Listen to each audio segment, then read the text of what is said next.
24 август 1915 година. България се включва в Първата световна война.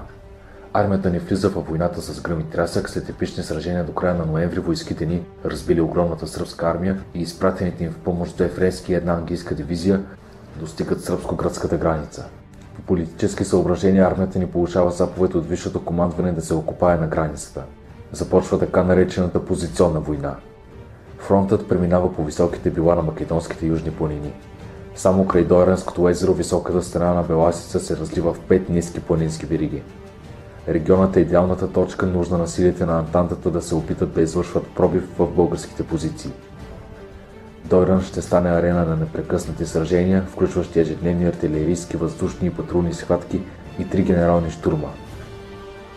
Дойранската епопея ще се превърне в едно от най-героичните и епични сражения във войните през 20 век и може би най-голямата българска военна победа в цялата ни история. Още през зимата на 1915 година втора пехотна тракийска дивизия разбива 10-та английска. В бягството си към Солун оцелелите англичани захвърлят дори ръчните си оръжия. Започва изграждането на дойранските позиции. На 9 август 1916 година започва първият щурм на Антантата, който е спрян от бесния преграден огън на българската артилерия.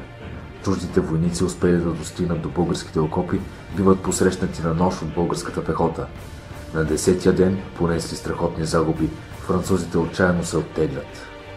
След около година на 3 март 1917 дойранските позиции са заети от 9-та племенска дивизия, командвана от генерал Владимир Вазов. Талантливият български пълководец изгражда 5 паралелни позиции, инженерно оборудвани с бетонни бункери.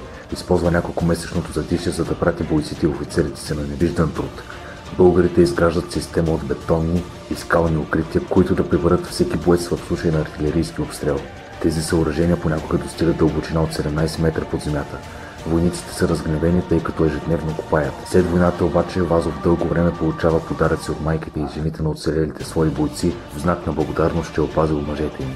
На 21 април 1917 година сменилият французите английски корпус започва втория щурм на Дойран с 3-дневна артилерийска подготовка, при която са изстреляни 150 000 снаряда. Смятайки, че не е останал жив български войник, те тръгват смело в атака.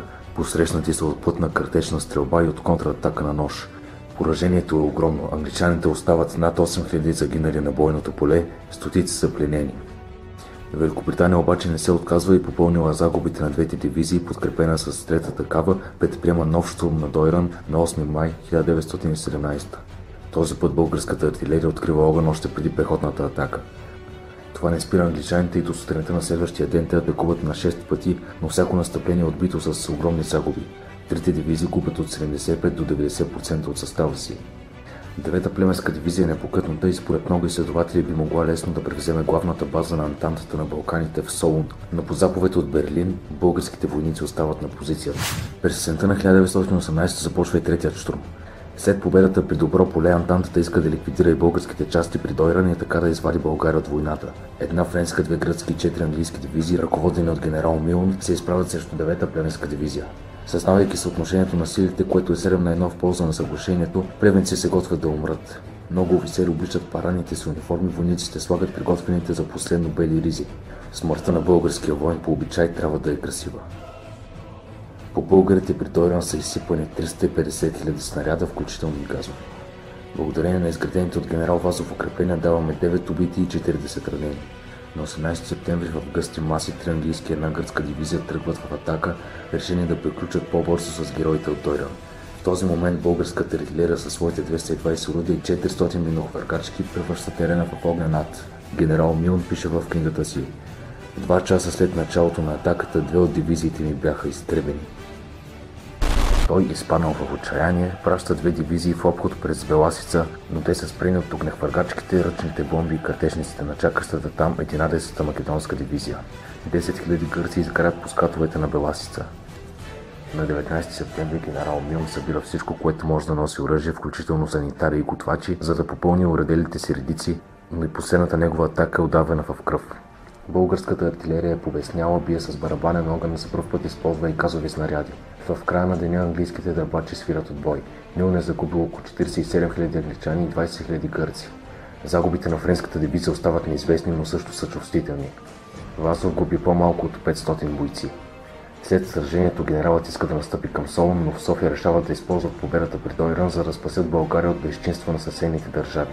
Използвайки факта, че българската армия почти не покътна на започналите в Солун преговори за примирие, делегацията ни изключва споразумение, според което армията ни се изтегля от Македония, а страната няма да бъде окупирана от войски на съседните държави. През 1936 г. Вазов е поканен на парад в Великобритания.